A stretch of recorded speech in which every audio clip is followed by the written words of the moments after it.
Hey everyone, welcome back. Oh shit, here we go again. Alright, so welcome to my channel if you are new, but alright, we like to do reactions, commentary, story times, makeup, a little bit of everything. We do some cooking over here, so it's a little bit of everything for everyone. If that's your vibe, go ahead and subscribe. What up, y'all? You saw the title and we have to talk about it, okay? Homegirl married a warlock and lost everything in 60 days, okay? I'm going to start this video by saying voodoo is real, okay? Warlocks are real. We are on right now a spiritual war ground across the world. I don't care what nobody says, okay? Witches are real. People will hex you. They will befriend you, get to know you, and then do spell work on you. People will try to destiny swap with you. Yeah, bottom line, it's all real. I don't care what nobody says. We're going to talk about a homegirl married a warlock in 3 months and lost everything in 60 days. Let's talk about it. On how I married a warlock. Stay tuned. Yes, I said it, y'all. When I was 21 years old, I married a warlock. And at the time, I didn't know what a warlock was. So when I was 21, I was getting ready to move out of my apartment. I was actually moving out of my apartment. She's so pretty. I just had to say that. I remember God just like preparing me for more. And I was breaking myself out of the poverty mindset, and I no longer wanted to live in an income-based home anymore. I had finally began making a lot more money to where I was not approved for food stamps anymore, which I was so excited about that because God was literally breaking me out of poverty. Now, where I messed up was around that time is that I still had a void, like I was still missing something, and I just wanted love. I was 21 years old, and I just wanted love along with all the other things, you know, of this world. And at the time, I can say in a way I would be disobedient to God just to obtain what I wanted. And it wasn't you can't do that. Because I'm literally walking this walk for the first time. Long story short, I meet this man, and it felt like we were just like meant to be. And he was my maintenance worker, but I kid you not, I did not the maintenance man. I did not talk to him until I was actually moving out. And I needed help moving some things out. We ran across each other, we exchanged numbers. That's how they went. Okay. So me listening to other people rather than me just going to where I was about to move to and, you know, just hustling my way in, out of other people's fears, I end up staying in that town, and that just opened the door for me to have more conversations with this dude. Long story short, I fell for him. So right click. Over heels, and really quickly. Bottom line, always stick with your first mind. Never backtrack, because when you backtrack, that's when crazy shit like this happens. Always stick with your first mind. She should have stuck with her first mind and got the fuck out of that town. That's what she should have done. Sorry for the glare on my glasses.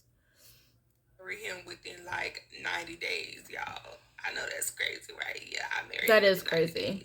Now, what I did not know is that I was marrying the devil himself, okay? Ooh.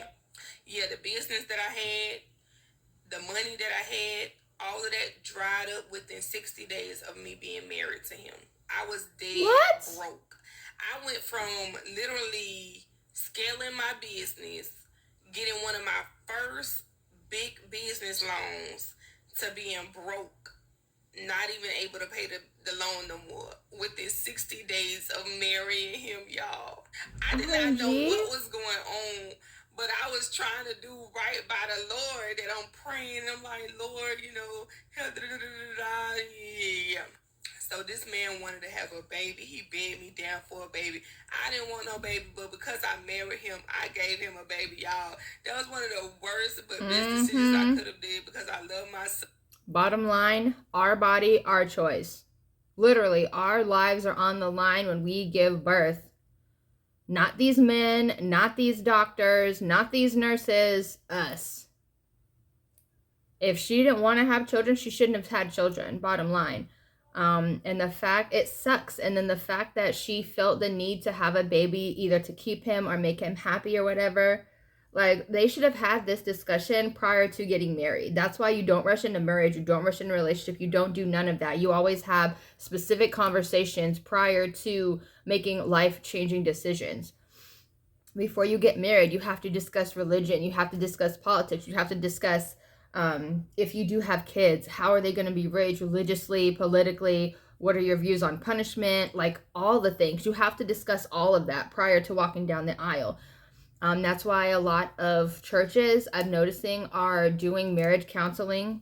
Like, it's like a requirement before you get married, because a lot of people go into marriage not really knowing the other person. People get caught up in the moments and the dating and the courting and the butterflies and the flowers and all the good things that happen within, you know, the first 30 days or so of like talking or dating, without really seeing who's behind this curtain, who is really the performative person behind the act that they're performing, if that makes sense. My phone keeps closing out on me. But that man literally was sent in my life to destroy everything God had for me. And at that moment, he did. It got to the point where I was having to depend on him financially, and he found every which way to break me down mentally, emotionally, and physically. To where I didn't leave him within 6 months. But here's the kicker. This is how he was a warlock. You guys, I kid you not, there would be moments that I would pray to God, and I'm going to give you guys a few instances. Okay. So there was a time where I knew, you know, all the stuff that I was going through with him. And it was very hard. It was very hard. But it was like I would be praying out to God. And every time I would pray out to God, somehow he'd pick up the phone and call me.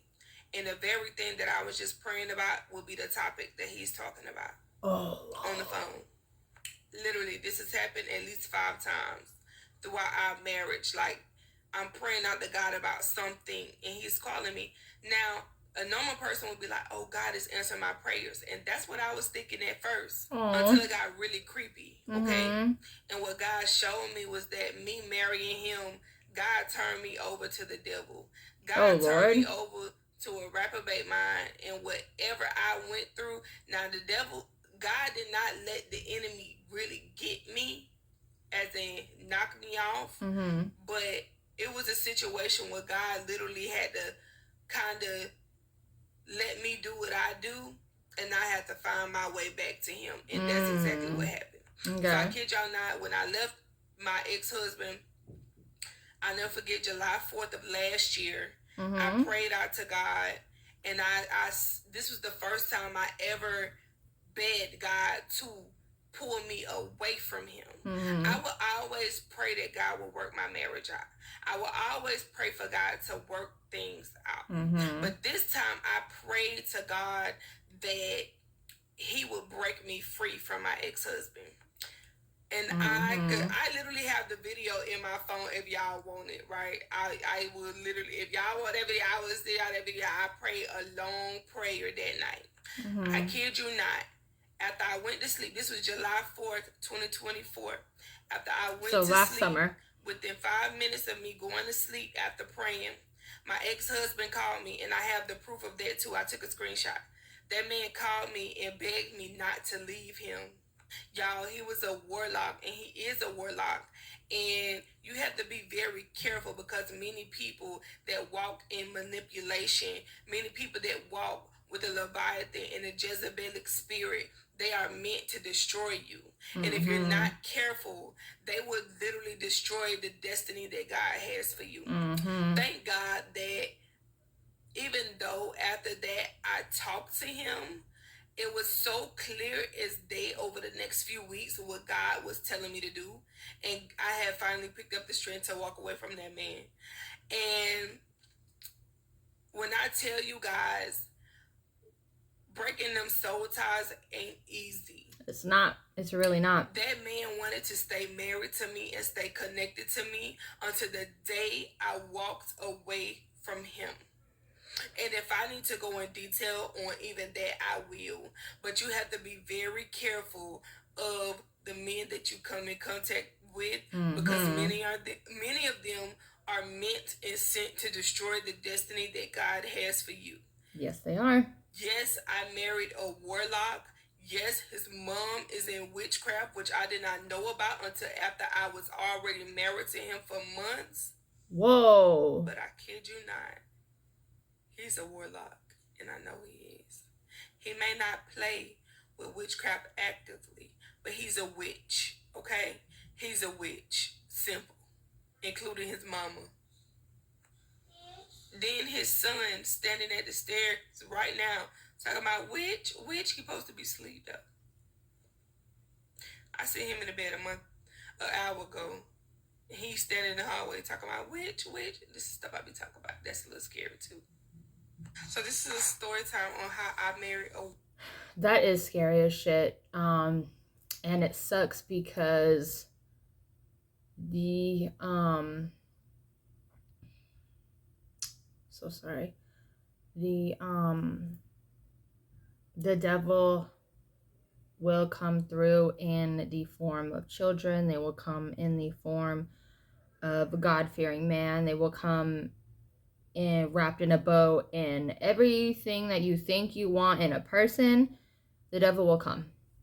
I feel like I had a little bit of similar experience like she did in the past with previous exes. It reached a point where they were just terrible, toxic, addicted to DRUGSs, loved alcohol, like just crazy, insane situations. But what I got from this is, number one, always stick with your first mind. Number two, stay focused, don't get distracted. Number three, pay attention to the signs, because I'm pretty sure there were a lot of signs that she was picking the wrong person. You know what I mean? But yeah, I believe her because I've seen a little bit of some of the things that she experienced and saw. And it's scary. And the fact that her son was near her saying witch when she was talking about this when he was supposed to be in bed speaks volumes. I just hope and pray that everything works out for her. Let me know if you guys have experienced anything similar to this, or have you experienced someone switch up on you to the point where you're like, this is not the person I knew, this is the person I started dating, like, who are you? You know what I mean? Because I feel like that's what would happen. And she wasn't lying. Getting soul ties disconnected from you is a lot. It's hard. You have to pray a lot. You have to fast. You have to pray to God. You have to manifest. Like, it's a lot. Like, I had prayed to God about a lot of things, about detaching from certain people, situations, places, things. And he will do it for you if he knows wholeheartedly that you do want to change, that you want better, that you just that you're genuine in your heart and soul. He will help you. He will protect you, but he will put you through some stuff to, you know, kind of make sure that you're ready for that. Because once you pray about it, fast, manifest all the things, and he's going to test you, you better pass those tests. Because if you don't pass the test, he's not going to help you. He's not going to help you grow. He's not going to help you get past it. He's not going to help you elevate, do anything. He's going to keep you stuck. He's going to keep you miserable. Like, for example, relationship wise, if the relationship is hard, if there's abuse of any kind, emotionally, mentally, physically, financially, God will make you so uncomfortable to the point where you feel you have no choice but to walk away to live comfortably or to live at peace. I have prayed to God about a lot of things like that. I have prayed for him to detach me and mentally, emotionally, and physically from people that have shown me so much disrespect, that have just put me to the wayside, that don't treat me like family, even though I'm supposed to be family. Like, I have prayed so much about that, and God will test you, and you have to pass those tests so he knows that you're ready for that next level of growth, that next level of love, whatever that next level is. He will test you, and you have to be ready. You have to be ready to be alone. You have to be ready to sacrifice a little bit. You have to be ready to you know, take a step back and really reevaluate yourself. Look at the big picture. You know what I mean? With all those things. But I have to go for now. I appreciate you guys so much. This video really spoke to me. I hope it spoke to you. Let me know if you guys have any similar experiences. If you guys have a story you want to tell, and you know, I can tell it for you. If you want to be anonymous, send it to my email. It'll be down below. But I have to go for now. I love you guys so much. Positive vibes. Mwah. Bye, guys.